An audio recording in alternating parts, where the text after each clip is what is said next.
All right, friends. Well, it's a rainy day here at the V8 Speed and Resto shop, but I thought it'd be fun to inject a little color into your world by doing a quick walk-around video on this 1959 Edsel Ranger. This car came to our shop looking for a few repairs, but we thought we'd take a look at it because you don't ever see these things, right? So the Edsel Ranger was kind of the entry-level Edsel, and the Edsel was built by the Ford Motor Company, kind of to fit between the Mercury and Lincoln line.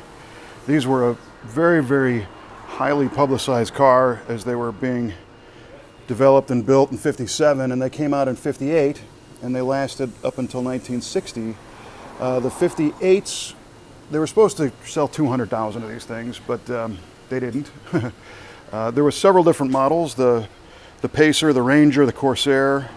The Ranger, like this one, is kind of the bottom of the line.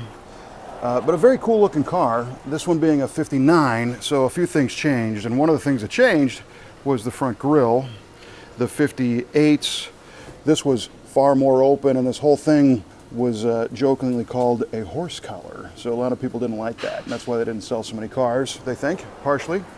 They wanted to sell 200,000, they sold, I don't know, quarter of that, I think, in '58. So they had to kind of dance and do some revisions to '59 to make them a little more conservative on their appearance.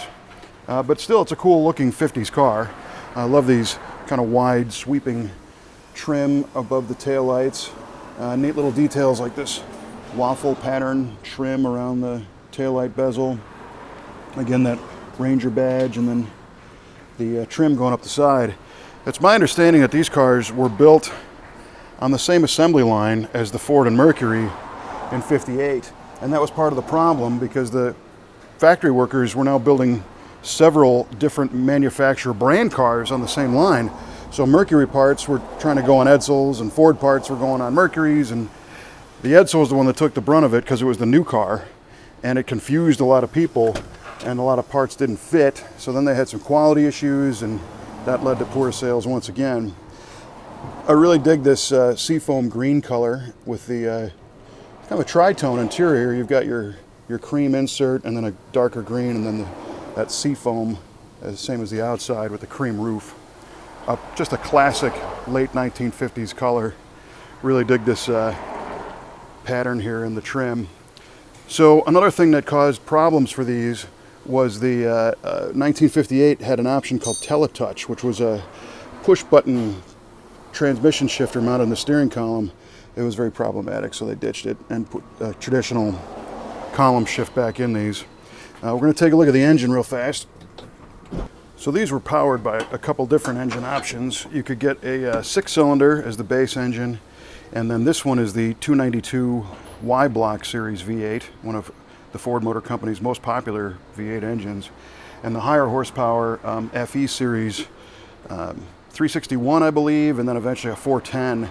And those eventually were called the MEL series, which stood for Mercury, Edsel, Lincoln, but they shared the architecture of the Ford FE. And this was pretty stock. You can see the battery's been changed. They had an aluminum radiator. This one is about 212 horsepower, I believe.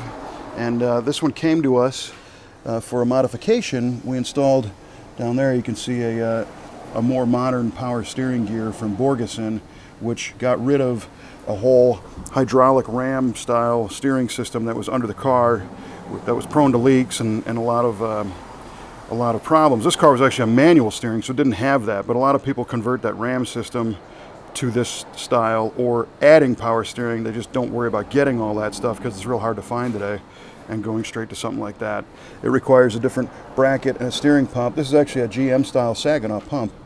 So it deviates just a touch from being an original car, but it still looks really good. So this, it's kind of typical of some of the work we do here at the V8 Speed and Resto shop, working on old cars like this, doing modifications, doing complete restorations. You know, behind me is a Mustang, a 1970 that's getting ready to come apart for a Resto, and there's another Mustang over there, and an old 47 Dodge pickup truck, and peeking out right there is an AMX. We're gonna do some video on that too. So anyway, although it's raining, hope you enjoyed some color in your world in the form of a '59 Edsel Ranger.